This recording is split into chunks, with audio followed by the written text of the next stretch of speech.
दोस्तों हमारे देश में एजुकेशन रेट तो कम है ही, लेकिन उससे ज़्यादा कमी है अवेयर लोगों की। बहुत से ऐसे लोग हैं जो एजुकेटेड तो हैं, लेकिन उन्हें अवेयरनेस जो है, अगर उसकी बात की जाए तो वो बहुत कम है। और अगर बात की जाए वन कानून की, तो अवेयरनेस यहाँ पे अपने सबसे नीचे के स्तर पे दिखाई देती है। तो इसी पे बात करने के लिए आज हमारे साथ हैं बचेली वन परिक्षेत्र अधिकारी श्री आशुतोष मांडवा जी।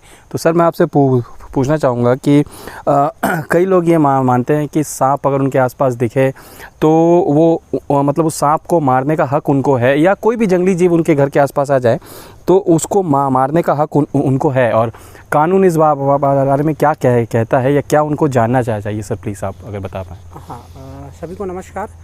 एक्चुअल में क्या है, हमारा जो वाइल्ड लाइफ मतलब वन्य जीव के संबंध में एक अधिनियम है, बहुत महत्वपूर्ण अधिनियम है, वन्य जीव संरक्षण अधिनियम 1972, जिसमें जितने भी वन्य जीव हैं, वन्य जीव में केवल हम सोचते हैं कि जंतु आते हैं, जीव जो चलता है, इवन उसमें पेड़ पौधे भी आते हैं, उनके सभी संरक्षण की बात की गई है।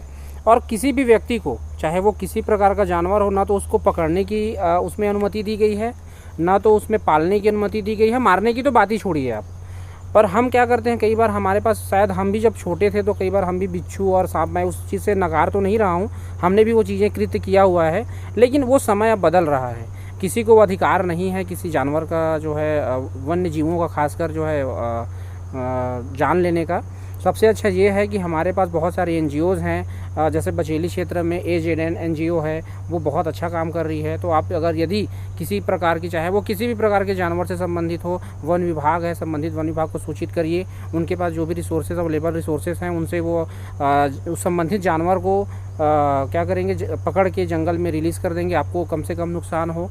और बहुत सारी योजनाएं भी शासन की चलाई जाती हैं, यदि आपको नुकसान कर देता है, क्योंकि जानवर है वो कभी भी जानवर जो है अटैक करने के उस पर नहीं आता है, वो केवल अपने बचाव में अटैक करता है। इसको हमको थोड़ा समझना होगा, जानना होगा। तो सबसे पहले मैं जो बात शुरू में जो मैंने कहा था कि किसी को मारने का अधिकार तो नहीं है, ये है जी। तो सर ने अपना कीमती समय दिया, और जो बातें सर ने बताई कि मारना तो दूर, हमको उनको छेड़ना, परेशान करना, पकड़ना इवन अलाउड नहीं है। दोस्तों यहाँ पे ये बात समझने वाली है कि अब जंगल और जंगली जीव पहले के कंपैरिजन में बहुत कम रह गए हैं, और अगर अभी भी हम उनके प्रति वही पुराना रवैया अपना के रखेंगे तो नियर फ्यूचर में ये बहुत पॉसिबल है कि हम बहुत सी स्पीशीज़, चाहे वो फ्लोरा की हो चाहे फौना की, हम नहीं देख पाएंगे। अपने बच्चों को, आने वाली जनरेशन्स को केवल किताबों में ही हम वो चीज़ें दिखा पाएंगे। तो अगर आप चाहते हैं कि ऐसा ना हो, आपकी आने वाली जनरेशन्स भी उन चीज़ों को अपनी आंखों से देखे, एनवायरनमेंट में उनके रोल को समझे, तो दोस्तों यहाँ थोड़ा सा सोच और अप्रोच दोनों बदलने की आवश्यकता है। Thank you. जय हिंद, जय भारत।